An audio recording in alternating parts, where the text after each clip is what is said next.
Ben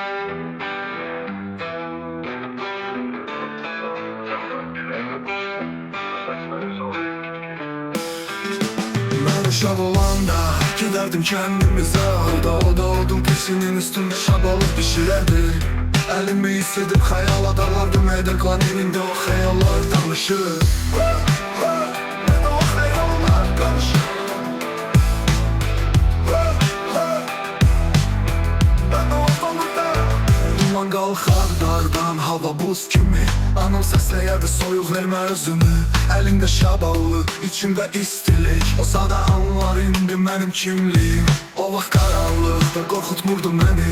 Ayaqqabım palçıq ama içim səhv idi. İndi şəhər səsli ama içim səssiz. O peçin istiliyi başqa bir duyğudur. Peçinin üstündə düşən şabalık kimi. Xəyallar köz olur ama sömür içim kimi. Elim kan danışır keçmişin diliyle.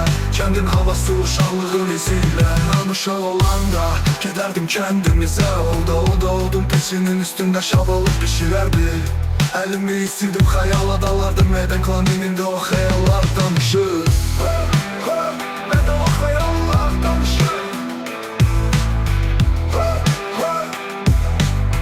Ben o ortalıkta duman kalkar dağdan, hava buz kimi.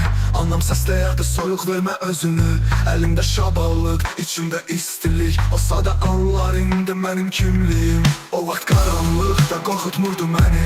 Ayaqqabım palçıq ama içim səhv idi. İndi şəhər səsli ama içim səssiz. O peçin istiliyi başqa bir duyğudur. Peçinin üstündə düşən şabalık kimi. Xəyallar köz olur ama sömür içim kimi. Elim kan danışır geçmişin diliyle. Kendin havası uşaqlığın iziyle.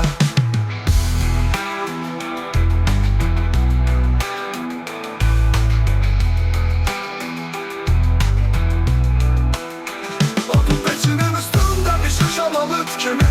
Xəyallar köz olur ama sömür içim kimi. Elim kan danışır geçmişim diliyle. Kendin havası uşaqlığın iziyle. Qonşu uşaqlar qar dənəsi tək təmiz. Bir dənə salan dəsi dərdi dəyərimiz. İndi hər kəs danışır amma heç kim dinləmir. Biz o vaxt susardıq, ürək dinləyərdik bir. Ayağında rezin çəkmə dizin palçıq. Amma o azadlıq indi yox qardaş açıq. O da baxardım, düşünərdim səssiz. Edim kan indi o sükutu etlə bəzdir. Eda o xəyallar danışır. Odun peçini. Eda o xəyallar danışır. Odun peçini nə bilirəm, hələ də oradayam. Peçin yanında əlimdə isti şabalık. Edim kan səssizdir. Bəzən ən sakit xatirələr ən gürültülü rap olur.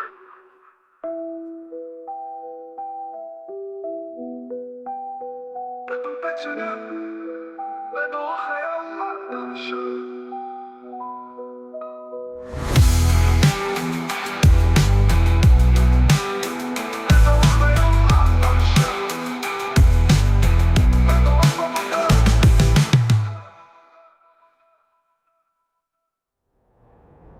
Bazen elə bilirəm, hələ də oradayam.